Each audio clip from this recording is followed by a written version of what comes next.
LDF വികസന മുന്നേറ്റ ജാഥയ്ക്ക് പാലക്കാട് ജില്ലയിൽ വൻ സ്വീകരണം. ജില്ലയിലേക്ക് കടന്ന ജാഥയെ നാടിന്റെ തനതു കലാരൂപങ്ങളുമായി ജനങ്ങൾ സ്വീകരിച്ചു.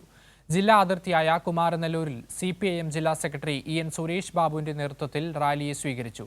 കൂറ്റനാട് നടന്ന ആദ്യ സ്വീകരണ യോഗത്തിൽ ആയിരങ്ങളാണ് അണിനിരന്നത്.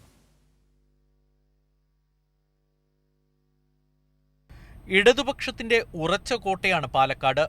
ജില്ലയിലേക്ക് കടന്ന LDF ജാഥയെ ആവേശത്തോടെ പാലക്കാട്ടുകാർ സ്വീകരിച്ചു. മലപ്പുറത്ത് നിന്ന് പാലക്കാട്ടിലേക്ക് കടന്ന ജാഥയെ അതിർത്തിയായ കുമരനെല്ലൂരിൽ വിവിധ കക്ഷി നേതാക്കൾ ഷോൾ അണിയിച്ച് സ്വീകരിച്ചു.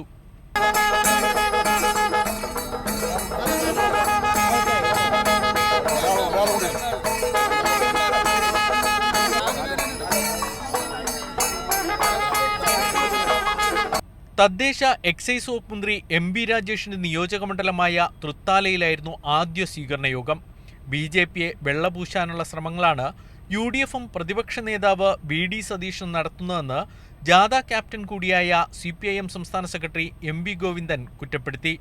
ഈ കേന്ദ്ര ഗവൺമെന്റ് ഉൾപ്പെടെ എല്ലാവരും വിചാരിച്ചത് നമ്മളിങ്ങനെ എന്തോ അന്താളിച്ചു നിന്ന് അവസാനം ട്രഷറി എല്ലാം പൂട്ടി നാശകോശായി പോകുമെന്നാണ് വിചാരിച്ചതെങ്കിൽ ലോകത്തടയാളപ്പെടുത്തുന്ന ഏറ്റവും പ്രധാനപ്പെട്ട വികസന കേന്ദ്രമായി കേരളത്തെ മാറ്റാൻ ഇടതുപക്ഷ ജനാധിപത്യ മുന്നണിക്ക് സാധിച്ചിട്ടുണ്ട്.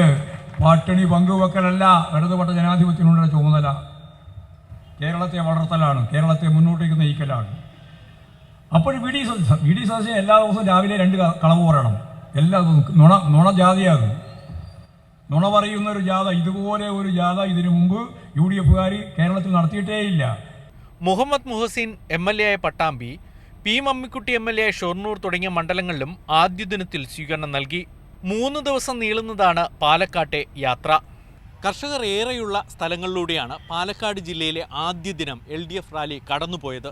പ്രതീക്ഷയോടെ ആവേശത്തോടെ ജനം ഓരോ സ്വീകരണ സ്ഥലങ്ങളിലും ഒത്തുകൂടുന്നത് കാണാമായിരുന്നു. തിങ്കളാഴ്ച തരൂർ മണ്ഡലത്തിലെ അവസാനത്തെ സ്വീകരണത്തോടുകൂടി വടക്കൻ മേഖല ജാഥ സമാപിക്കും. പാലക്കാട് നിന്ന് ക്യാമറാമാൻ മഹേഷ് പാലക്കാടിനൊപ്പം സന്തോഷ് സർലിംഗ്.